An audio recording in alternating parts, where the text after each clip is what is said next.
हम मीनू झा नाम करै छी समस्त मिथिलावासी के एकटा कोबर के गीत लऽ कऽ उपस्थित छी अपन माताजी के संग।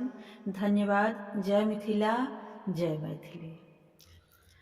चान सूरज सन इहो नव कोबर, चान सूरज सन इहो नव कोबर, दीप जराए आही बात सखी है, दीप जराए आही बात सखी है, ताही कोबर सुत गेला रामचंद्र दुल्हा, ताही कोबर सुत गेला रामचंद्र दुल्हा, सिया सुहाबे सुतल छलिकात सखी है, सिया सुहाबे सुतल छलिकात सखी है, ओठ बाजे गेलखिन छोट की सहोजिया, ओठ बाजे गेलखिन छोट के सहोजिया,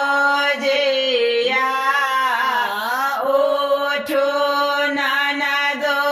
भाए गेला परात सखी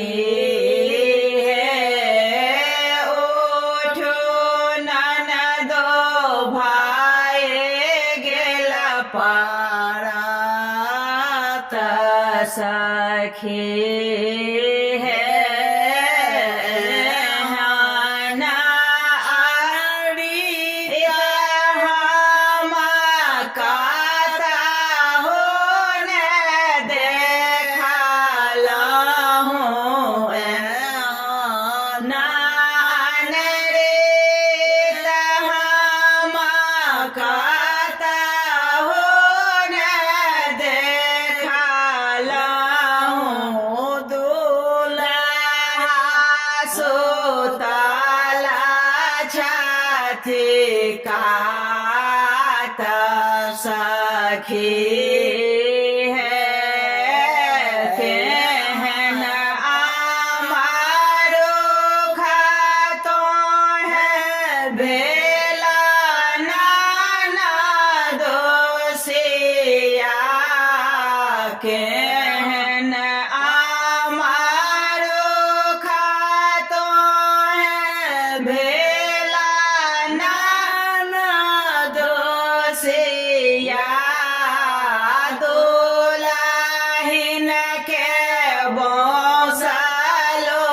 ने भेला सखी है, दुल्हिन के बौसलो ने भेला सखी है,